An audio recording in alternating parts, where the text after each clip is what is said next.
하나님 말씀 마태복음 5장 7절 말씀 함께 보시겠습니다. 앞에 화면에 나오는데요. 마태복음 5장 7절 말씀을 우리 함께 다 같이 읽어보겠습니다. 시작.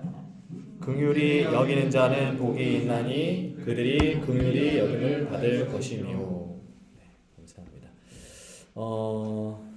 오늘 기도에서 얘기된 바와 같이 많은 분들이 감기에 걸리셔가지고 오늘 교회를 나오지 못하셨는데요. 잠시만 화면 좀 정리하고.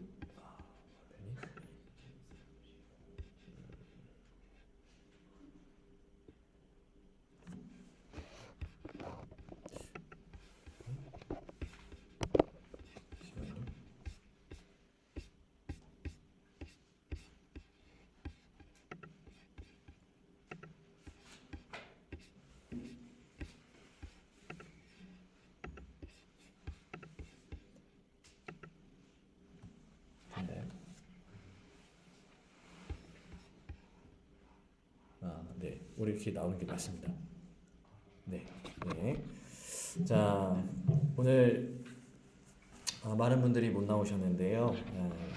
아프신 분들에게는 또 회복의 이러한 안식일, 회복의 은혜가 있기를 바라고, 또 아직 이렇게 아프지 않으신 분들은 이렇게 보호와 이렇게 하나님께서 우리의 건강을 책임져 주시는 또 은혜가 있기를 또 기도해 봅니다. 오늘은 팔복의 5번째 시간입니다. 팔복의 5번째 시간은 긍휼히 여기는 자에게 복이 있다. 그리고 그 복은 긍휼히 여김을 받을 것이다. 라고 하는 이제 말씀입니다. 이 사람이라고 하는 존재는 악으로 기울어지는 성향을 가지고 태어나기 때문에 태어날 때부터 굉장히 이기적이고 자기만 알고 자기 욕심으로 아주 가득 차 있는 그러한 존재예요. 그런데 그런 우리에게 예수님께서 오늘 던져주시는 또 하나의 도전은 긍휼히 여기는 삶을 살아야 한다라고 하면서 하늘의 품성을 소개해 주시고 계시는 것입니다. 그렇다면 오늘 우리가 여기서 발표하는 것은 긍휼이란 도대체 무엇인가라고 하는 거예요. 긍휼이란 무엇인가? 오늘 성경에 나오는 긍휼의 핵심 말씀은 이 그리스 말로 신약에서는 엘레모네스라고 하고 구약에서는 헤세드라고 하는 단어를 긍휼이라고 하는 단어로 한국말로 이제 번역을 했습니다. 근데 이 단어의 원래 어떤 의미는 단순히 긍휼이라고 하는 것이 아니라 굉장히 많은 단어들이 함축되어 있어요. 특별히 헤세드라고 하는 이 단어에는 자비, 인내, 사랑, 베품 이러한 어떤 단어들이 함축되어 있는 단어가 바로 이 헤세드라고 하는 이 단어인데요. 그래서 이 긍휼이라고 하는 것이 도대체 어떤 것일까 우리에게 잘 설명이 안 될 수 있는데 이 긍휼이라고 하는 단어를 잘 설명해주는 한 이야기가 있는데요.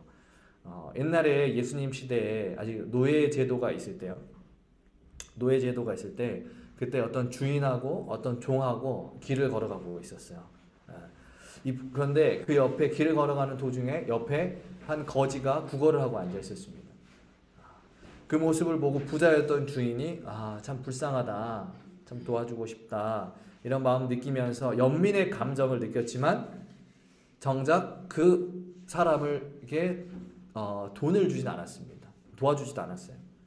그런데 이때 이 옆에 있던 이 부자 주인은 그냥 감정만 느꼈지만 옆에 있던 가난한 종은 자신이 받은 아주 작은 그 품삯의 일부를 그 거지에게 나누어 주었다 그래요. 이때 비록 자기 자신도 힘들고 어렵지만 자기보다 더 힘든 사람을 위하여 자신의 것을 나누고 포기하는 것, 희생하는 것, 이것이 바로 엘레모네스라고 하는 단어의 의미인 것입니다. 그리고 헤세드라고 하는 단어의 의미예요. 이것을 우리가 종합해 봤을 때 긍휼이라고 하는 것, 긍휼이라고 하는 것은 무엇이냐면 삶으로 실천되는 자비인 것입니다. 이 긍휼이라고 하는 단어는 그저 우리의 마음과 감정에서 끝나는 단어가 아니라 실제적으로 삶에서 행동으로 보여지는 단어인 것입니다. 우리의 주위에는 우리의 도움을 필요로 하는 사람이 많이 있죠. 그런 사람들이 많이 보게 됩니다. 근데 그런 사람들을 보면 어떤 생각이 여러분 드시는지 모르겠어요. 어려운 사람들 보면 도와주어야 되겠다, 베풀어야 되겠다, 또 안타깝다는 생각이 들어서 그러한 마음이 많이 드는데, 그런데 때때로 그런 마음이 들지만 나의 형편과 나의 상황을 핑계하면서 이 긍휼이라고 하는 품성을 내 삶에 실천하지 않는 경우가 많이 있는 것입니다. 그러나 진정한 긍휼은 그냥 하나의 느끼는 감정이 아니라 삶으로 보여져야 하는 것이 긍휼이라고 하는 것임을 우리가 잊지 말아야 되는 것이죠. 산상보훈 22페이지에는 그래서 이렇게 이야기합니다. 긍휼히 여기는 자는 신의 성품에 참여하는 자들이다. 그러므로 그들 안에는 하나님의 자비로운 사랑이 나타난다. 그랬습니다.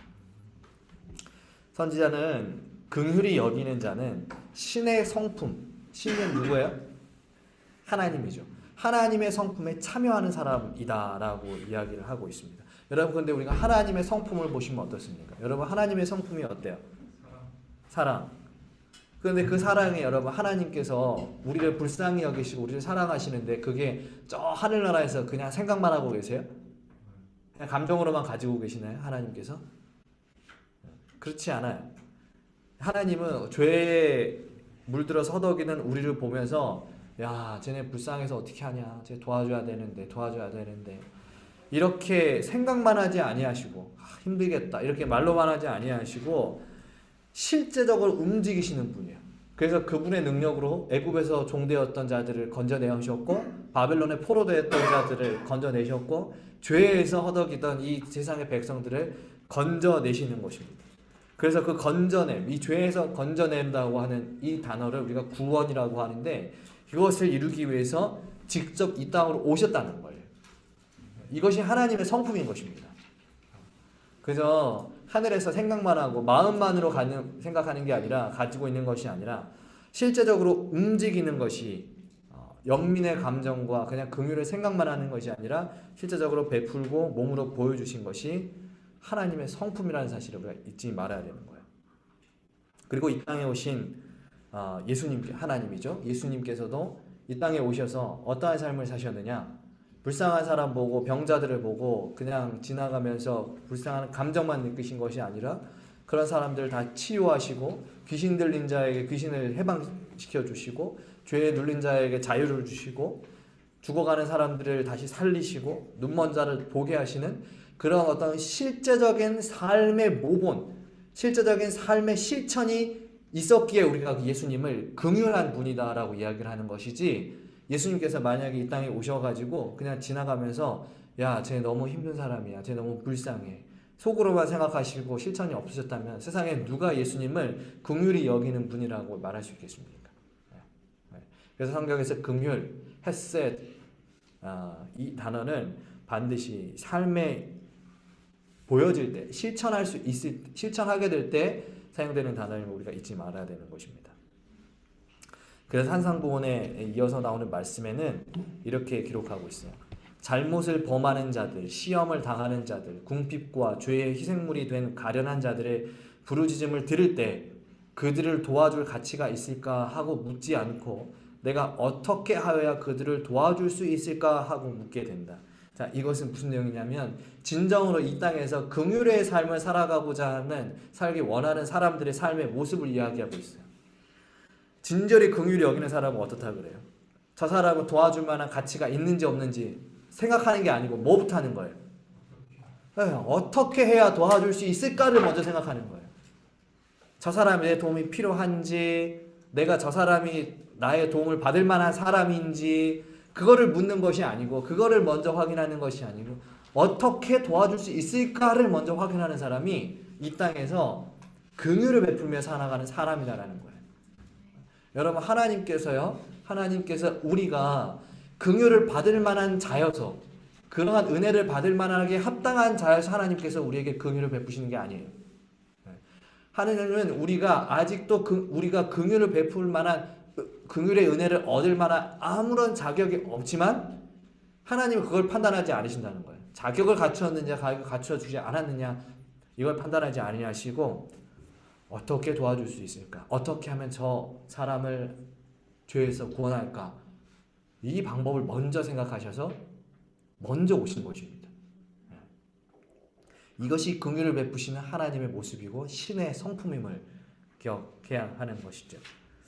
그리고 우리가 또한 그 예수님의 모습과 하나님의 모습을 우리가 닮아서 실질적인 삶에서 긍휼을 베푸는 사람이 되어야 하는 것입니다. 그런데 때때로 우리가 삶으로 우리가 살아가면서 긍휼을 베풀어야 되겠다, 마음을 결심하고 내가 도와줘야 되겠다 라는 생각을 가지고 있을 때 때로는 이런 생각도 듭니다. 내가 도와주고는 싶은데 내가 가진 것도 얼마 없고 또 이게 저 사람한테 얼마나 도움이 될까라고 하는 그 생각에 또 나도 먹고 살기 힘든데 저 사람을 도와주는 것이 괜찮은가라고 하는 생각이 들 때가 있어요. 그러면서 이 긍휼이라고 하는 이 성품을, 품성을 우리 삶에 실천하는데 좀 소극적으로 될 수가 있어요. 소극적으로. 근데 우리가 이런 걱정할 필요가 없어요.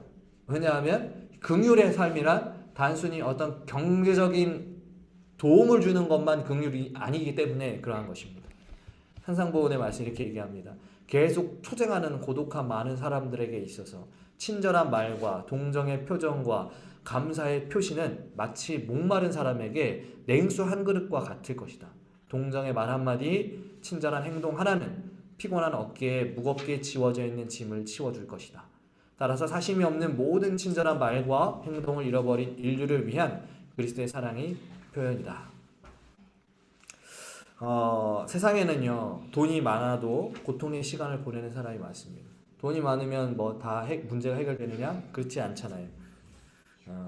부족한 것이 없어 보이지만 저 사람은 참 부족한 게 없어 보여, 다 갖춘 것 같아, 이렇게 생각되지만 실제적으로 조금만 이야기를 나누다 보면은 모두가 다 각자 자기에게 어떠한 내면의 전쟁을 하면서 살아가는, 삶의 전쟁을 하면서 살아가고 있는 그런 이야기들을 들을 수가 있어요.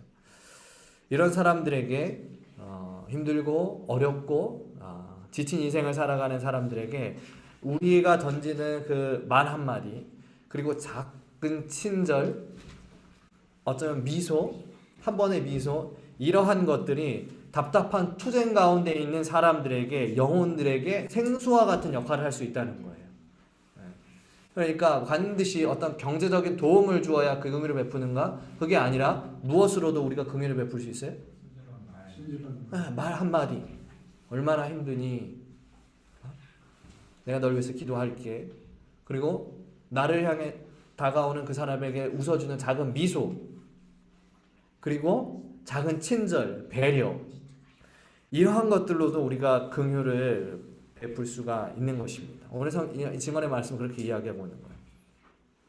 만약에 이 긍휼이라고 하는 이 품성이 우리가 가진 어떤 재정적인 것을 나누는 것에만 제한되고 국한되어 있다면 이런 것들을 가지지 못한 사람들은 긍휼의 삶을 살아갈 수가 없겠죠. 만약에 어떤 노숙자가 있다고 생각해 볼게요. 어떤 노숙자가 있는데 그 사람은 아무것도 가지지 않았어요. 그럼 그 사람은 나눠줄 돈도 없고 먹을 것도 없는데 그 사람은 그렇다면 어떻게 긍휼의 삶을 베풀 수 있을까? 긍휼한 삶을 살아갈 수 있을까? 오늘 여기 증언의 말씀처럼 따뜻한 말과 따뜻한 표정, 그리고 작은 친절을 통해서 긍휼을 여기는 긍휼한 삶을 살아갈 수가 있는 것입니다. 앞서 아까 얘기했던 이 가난한 종이 자기의 비록 작은 것이지만 나누었을 때 긍휼의 삶을 살았던 것처럼 아무리 가진 것이 없어도 우리가 사람은 말할 수도 있고 사람은 웃을 수 있고 친절을 베풀 수가 있죠. 그렇게 사는 사람이 긍휼한 삶이다 라고 하는 것이고요. 이 사실이 사실 우리에게 주는 매우 큰 희망은 오늘 예수님께서 소개하신 복, 긍휼이 여기는 자에게 너희도 긍휼이 여기는 자에게 긍휼함을 얻을 수 있는 긍휼이 여기는 자가 될 수 있는 복을 주신다고 말씀하셨어요. 이 복이 비록 가진 것이 없어도 자기 삶의 친절로 인해서 복을 받을 수 있다는 사실이 우리에게 너무나 큰 은혜인 것입니다. 하나님께서 우리에게 주시는, 주님께서 주시는 복에는 차별이 없는 것입니다. 모두가 다 받을 수가 있어요. 가진 자나 가지지 못한 자나 다 가질 수 있어요. 또한 이처럼 모두가 다 긍휼한 삶을 살 수 있다는 사실은 우리가 그렇게 살지 못하는 것에 대한 핑계도 없다라고 하는 거예요. 훗날 심판대에서 예수님께서 우리에게 물으실 것입니다. 너는 긍휼한 삶을 살았니? 어떤 삶을 살았니? 물으실 때 하나님, 저는 가난해서 나누지 못했습니다. 베풀지 못했습니다. 나는 이래서 못했습니다. 저래지 못했습니다. 이것 때문에 긍휼하지 못했습니다. 사람들을 긍휼하게 여기지 못했습니다. 이렇게 말할 수가 없는 거예요. 나는 건강하지 못해서, 나는 재산이 많지 않아서, 나는 배우지 못해서 긍휼한 삶을 살지 못했습니다. 이렇게 말할 수가 없는 거예요. 왜냐하면 긍휼의 삶은 모두가 다 할 수 있기 때문에. 물론 그렇다고 해서 우리가 가진 것이 있음에도 불구하고 그냥 말로, 표정으로, 그냥 행동으로 때워야 된다, 이런 뜻은 아니고요. 우리에게 주신 하나님의 축복이 있다면 그것은 그 축복을 받지 못한 사람에게 반드시 나눌 수 있는 삶이 되어야 하겠죠. 그러나 그렇지 못하더라도 하나님은 우리에게 기회를 주신다는 사실을, 복을 얻을 수 있는 기회를 주신다는 사실을 우리가 기억하셨으면 좋겠습니다. 이렇게 모든 이들이 각자 자신의 처한 상황에서 다양한 방법으로 긍휼한 삶을 실천하면서 살아갈 수 있습니다. 그리고 모든 사람은 그 긍휼한 삶을 살아가는 자들이 받게 되는 복을 다 받을 수 있어요. 그리고 근데 그 복이 무엇인가? 그 복은 자신도 뭐 할 수 있는 거예요? 긍휼히 여김을 받을 수가 있는 거예요. 긍휼을 베푸는 자가 긍휼히 여김을 받을 수가 있다는 거예요. 긍휼히 여기는 자가 긍휼히 여김을 받을 수 있다는 것. 이 말을 우리가 잘 생각해야 되는 거예요.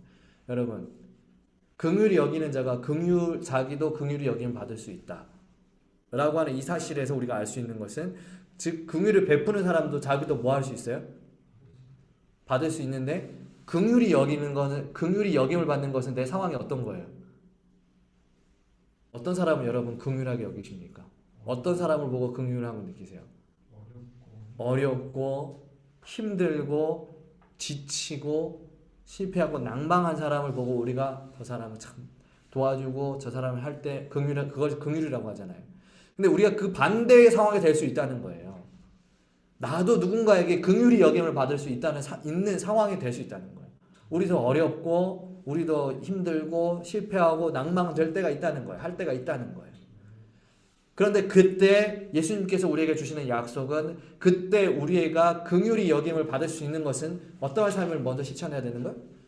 긍휼한 삶을 먼저 실천할 때 그 복을 받을 수 있다라고 하는 것이 예수님께서 오늘 주시는 이 8복의 5번째 복의 말씀의 핵심인데요. 근데 우리가 여기서 오해하지 말아야 할 것이 있어요. 그것은 주님께서 주시는 긍휼은 이 세상에서 베풀어지는, 우리가 베푸는 그러한 긍휼과는 차원이 다르다는 거예요. 예수님께서 오늘 마태복음 5장에 이야기하는 이 긍휼, 우리에게 주시겠다고 약속하신 그 긍휼은 우리가 주는 것과는 완전히 차원이 달라요. 그렇다면 예수님께서 우리에게 주시는 긍휼은 무엇인가? 누가복음 23장 39절부터 보시면은 십자가에 달린 두 강도의 이야기가 나옵니다. 39절에 이렇게 그 십자가 한편에 달린 강도가 예수님을 욕합니다. 비방했죠. 네가 그리스도가 아니냐. 네가 그리스도라고 말하고 다니지 않았냐. 너가 우리를 구원하려면 메시아 아니냐. 메시아면 네가 그 십자가 외에서 매달려 있느냐. 거기서 내려와 봐라. 이러면서 조롱하죠. 이렇게 조롱할 때 그때 다른 한편의 강도가 뭐라고 했습니까? 40절 41절 말씀이요. 이렇게 얘기했어요. 하나는 그 사람을 꾸짖어 이르되 내가 동일한 정죄를 받고서도 하나님을 두려워하지 아니하느냐. 우리는 우리가 행한 일에 상당한 보응을 받는 것이니 이에 당연하거니와 이 사람이 행한 것은 옳지 않은 것이 없느니라. 여기 지금 한편의 강도는 예수님을 조롱하고 있고요, 한편의 강도는 예수님을 뭐 하고 있어요? 옹호하고 있어요. 변호하고 있어요. 평생의 삶에서 악하게 죄를 지었던 사람이에요. 예수님을 변호했던 사람. 어떤 선함도 나누어 줄 것이 없는 그런 사람이에요. 그러나 그는 마지막에 죽기 전에 이제 예수님을 변호하고 예수님을 옹호하고 예수님을 긍휼히 여기고 있는 것입니다. 여러분, 이 강도 생각해 보세요. 지금 자기 코가 뭡니까? 자기 코가 석자예요. 자기가 지금 죽기 일보 직전이에요. 다른 사람 눈에 안 들어와요. 다른 사람이 어떤 삶을 살았는지 이해가 지금 들리지도 않아요. 지금 자기가 죽기 일보 직전이고 그 죽음이라고 하는 공포 속에서 엄청난 떨림과 두려움이 있는 지금 그 순간에 있는 것입니다. 그런데 그 순간에 이 사람은 누구를 봤어요? 예수님을 봤어요. 그러면서 예수님을 뭐하고 있는 거예요? 긍휼히 여기고 있는 거예요. 이 사람 아무런 죄가 없는 사람인데 십자가에 달렸다. 너무 불쌍하다. 나는 내가 많은 죄를 지었기 광도지 테크 때문에 십자가에 달리는 건 당연한데 이 사람은 아무런 죄가 없는데도 행한 것이 옳지 않은 것이 없음에도 불구하고 십자가에 달렸다. 지금 이 강도의 모습을 보고 이 이야기를 듣고 예수님께서 십자가에서 고통받으실 때 한 줄기의 빛을 보셨다라고 시대수마에서 이야기하고 있습니다. 그리고 십자가 위에 계실 때 온통 조롱과 욕설과 비방밖에 들리지 않았습니다. 사람들이 계속 예수님만 욕했어요. 그런데 이 강도의 한마디, 예수님을 변호하는 그 한마디, 예수님을 긍휼히 여겼던 그 한마디가 예수님에게 너무나 고마웠고 위로가 되었다라고 시대수마에서 이야기합니다. 그리고 이 십자가 위에서 진정성 있는 한마디로 예수님을 긍휼하게 여겼던 아무것도 가진 것이 없었고 지금 자기 코가 석자고 죽기 일부 직전에 있던 사람이 예수님을 다른 옆에 죽어가는 사람을 긍휼하게 여기는 이 삶을 실천한 강도에게 약속하신 하나님의 약속은 무엇인가? 바로 이것입니다. 예수께서 이르시되 내가 진실로 내게 이르노니 오늘 내가 너와 함께 낙원에 있으리라. 내가 나와 함께 낙원에 있으리라. 이것이 예수님께서 긍휼한 삶을 실천했던 그 실천자에게 베풀었던 하나님의 긍휼인 것입니다. 그 긍휼은 주님과 함께 낙원에 있는 것입니다. 하늘에 가는 것이죠. 이것이 하나님께서 예수님께서 우리에게 주신 긍휼히 너희도 긍휼히 여김을 받을 수 있어. 그 복을 받을 수 있어. 그 복의 의미인 것입니다. 오늘 우리에게도 이 동일한 긍휼함의 복이 약속되어 있습니다. 신물교훈 24페이지에 이렇게 기록했어요. 긍휼히 여기는 자는 가장 어려운 시간에 긍휼히 여기시는 구주의 자비 안에서 피난처를 찾게 되고 영원한 거처로 영접받게 될 것이다. 긍휼히 여기는 자는 복이 있나니 그들이 긍휼히 여김을 받을 것이니라. 이 복은 영원한 거처로 영접받는 복입니다. 여러분, 우리는 이 세상에서 아주 작은 것을 베품으로써 긍휼한 삶을 살 수 있습니다. 그것이 재정일 수도 있고 먹을 것과 입을 것일 수도 있고 때로는 따뜻한 말과 미소, 친절일 수가 있겠습니다. 그리고 어쩌면 우리가 베풀 수 있는 이것들을 우리 주님께서 보시기에는 너무나 작은 것일 수 있죠. 우리가 다른 사람을 도와줘봤자 얼마나 많이 도와줄 수 있고 얼마나 다른 사람에게 따뜻한 말 한마디 해봤자 얼마나 많이 할 수 있습니까? 그런데 이렇게 우리는 아주 작은 것을 베푸지만 하나님께서는 우리의 작은 그 선행과 베품을 작게 보기지 않으시고 하나님의 능력과 비교했을 때는 너무나 초라한 것이지만 그것을 하나님은 초라하게 여기지 아니하시고 영생이라고 하는 영원한 거처라고 하는 위대한 더 큰 복으로 주신다는 것입니다. 이제 모두 우리가 이 복을 누릴 수 있는 주의 자녀들이 되기를 기도합니다.